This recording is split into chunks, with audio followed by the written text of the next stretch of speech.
I'm here on Wagner Ford Road, which was ground zero for one of 15 tornadoes that touched down about 2 months ago. Now you can see behind me there's still a lot of devastation, a lot of cleaning up that needs to be done. But if you were here earlier today, you would have seen a community banding together to help clean up and take it a step further in the recovery process.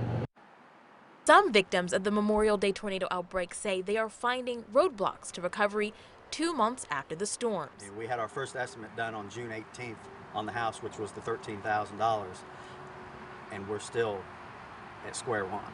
The Hetzel family says they have applied for FEMA assistance at least 4 times since June.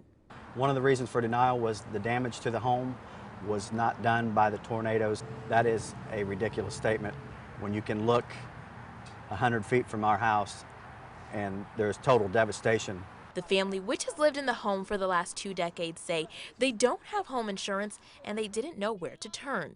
That's when they received a call from several churches in the area who wanted to give back. Today we're scraping and painting and making sure that this house right here that's on the corner of Wagner Ford and I-75 is restored completely so that people have hope.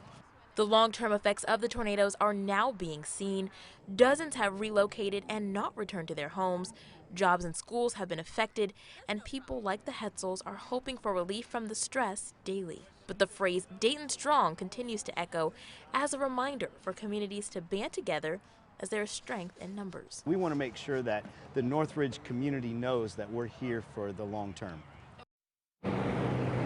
Now, if you're one of those people like the Hetzels who might be facing some of the same issues with FEMA assistance, FEMA actually has more information on why you might have not received the assistance that you asked for or what to do next. We have that information for you. It's coming up on WDTN.com. For now, in Dayton, Aaliyah Williamson, 2 News, working for you.